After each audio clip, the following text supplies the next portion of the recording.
हवा, हम सब ने इसे महसूस किया है ना? कभी चेहरे पर पड़ती हल्की ठंडी सी फुहार, तो कभी वो तेज झोंका जो छाता तक पलट दे।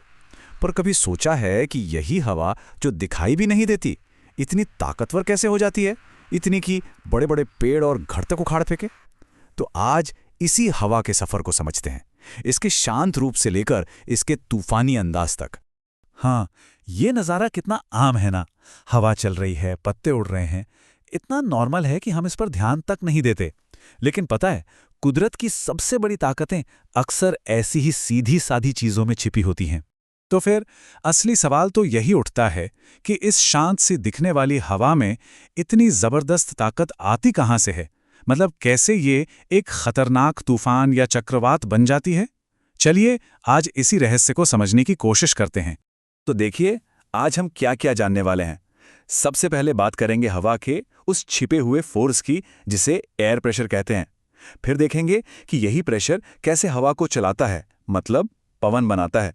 और फिर कैसे यही हवा एक गरजते बरसते तूफान में बदल जाती है। इसके बाद हम चक्रवात जैसे बड़े तूफानों के पीछे की साइंस को भी समझेंगे। और हाँ, सबसे ज़रूरी बात, ये सब जानना हमारी सुरक्षा के लिए क्यों इतना इम्पोर्टेंट है। तो चलिए शुरू करते हैं एकदम बेसिक कॉन्सेप्ट से। देखिए, ये सारी कहानी शुरू होती है वायु दाब यानी कि एयर प्रेशर से। जरा सोचिए, हम सब ना हर पल हवा के एक बहुत बड़े समंदर की तह में रह रहे हैं, और ये हवा लगातार हम पर एक वजन, एक प्रेशर डाल रही है। अब हमें यह महसूस इसलिए नहीं होता क्योंकि बॉडी को इसकी आदत है। बस इसी प्रेशर को एटमॉस्फेरिक प्रेशर या वायुमंडलीय दाब कहते हैं। और यकीन मानिए, सारे तूफानों के पीछे का सबसे बड़ा राज यही है। अब यहाँ एक बहुत मजेदार चीज हो रही है। अगर दो गुब्बारों के बीच में जोर से फूंक मारी जाए तो क्या होगा? वो दूर जाने के बजाय एक दूसरे से चिपक जाएंगे। पता है क्यों? क्योंकि तेजी से चलती हुई हवा अपने आसपास का प्रेशर कम कर देती है। ये एक गोल्डन रूल है, इसे हमेशा याद रखिएगा। हवा की स्पीड जितनी ज्यादा, प्रेशर उतना ही कम। ठीक है, तो अब हम दो बातें जान गए। हवा में प्रेशर होता है और तेज हवा मतलब कम प्रेशर। पर इससे पवन यानी हवा चलती कैसे है? चलिए अब ये पता करते हैं। इसका ना एक बहुत ही सिंपल सा नियम है। हवा हमेशा हाई प्रेशर वाली जगह से लो प्रेशर वाली जगह की तरफ भागती है। बस ये कुदरत का बैलेंस बनाने का तरीका है। जहां भी प्रेशर में फर्क आएगा, हवा उसे बराबर करने के लिए दौड़ पड़ेगी। इसका बेस्ट एग्जाम्पल हमें समुद्र के किनारे देखने को मिलता है। दिन के वक्त क्या होता है? जमीन पानी के मुकाबले जल्दी गर्म हो जाती है। अब जमीन के ऊपर की हवा गर्म होकर ऊपर उठती है और वहां बन जाता है एक लो प्रेशर एरिया। तो समंदर के ऊपर की जो ठंडी और हाई प्रेशर वाली हवा है, वो फौरन जमीन की तरफ बहने लगती है। और रात में ठीक इसका उल्टा होता है। ये सब सिर्फ प्रेशर के डिफरेंस का खेल है। तो अब हम प्रेशर और हवा के चलने का बेसिक तो समझ गए। तो अब देखते हैं कि यही चीजें मिलकर एक थंडरस्टॉर्म यानी कि बिजली वाला तूफान कैसे बनाती हैं।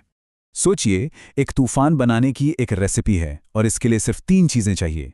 पहली, बहुत सारी गर्म और नमी वाली हवा जो ऊपर उठे। दूसरी, ये हवा बहुत तेजी से ऊपर उठनी चाहिए, मतलब एक स्ट्रॉन्ग अपवर्ड करंट होना चाहिए।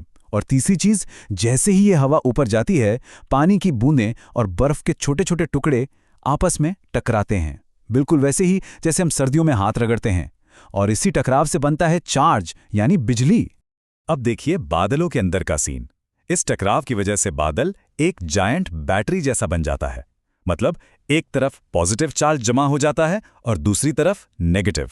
और जब ये चार्ज का डिफरेंस बहुत बहुत ज्यादा हो जाता है, तो कुदरत इसे बैलेंस करने के लिए एक जबरदस्त स्पार्क छोड़ती है। और बस वही हमें आसमानी बिजली की तरह दिखाई देती है। तो ये तो हुई एक आम थंडरस्टॉर्म की बात। पर अब हम इससे एक कदम आगे बढ़ते हैं और बात करते हैं मौसम के सबसे ताकतवर रूप की, यानी साइक्लोन या चक्रवात। देखिए, साइक्लोन कोई मामूली तूफान नहीं है। इसे आप तूफानों का राजा कह सकते हैं। जरा इमेजिन कीजिए, सैकड़ों थंडरस्टॉर्म एक साथ मिलकर एक घूमते हुए दैत्य को बना रहे हैं। एक ऐसा दैत्य जो अपनी सारी ताकत गर्म समंदर से खींचता है। इसके सेंटर में प्रेशर इतना ज्यादा कम हो जाता है कि हवा सैकड़ों किलोमीटर प्रति घंटे की रफ्तार से उसकी तरफ खींची चली आती है और अपने रास्ते में आने वाली हर चीज को तबाह कर देती है। तो अब हम इन जबरदस्त ताकतों के पीछे की साइंस तो जान गए हैं, लेकिन सबसे जरूरी सवाल तो अब आता है, ये सारी जानकारी, ये ज्ञान हमें सेफ रहने में, सुरक्षित रहने में कैसे मदद कर सकता है? तो चलिए फटाफट से रिवाइज करते हैं कि हमने क्या क्या सीखा। पहली बात, हवा प्रेशर डालती है। दूसरी, ये हमेशा हाई से लो प्रेशर की तरफ बहती है। तीसरी, गर्म हवा लो प्रेशर बनाती है। और इन्हीं सब चीजों से बनते हैं तूफान। और हाँ, एक बहुत ही काम की बात, अगर कभी ऐसे बिजली वाले तूफान में फंस जाएं तो किसी पेड़ के नीचे खड़े होने से कहीं ज्यादा सेफ है अपनी कार के अंदर बैठना, क्योंकि कार की जो मेटल बॉडी होती है ना, वो एक सुरक्षा कवच की तरह काम करती है। और अब आखिर में एक सवाल जो हम सबको सोचना चाहिए। अब जब हम इन कुदरती ताकतों के पीछे की साइंस को थोड़ा बेहतर समझ चुके हैं, तो हम सब मिलकर एक कम्युनिटी की तरह और अपने लेवल पर अपनी सेफ्टी के लिए और क्या-क्या बेहतर कर सकते हैं, इस पर जरूर सोचिएगा।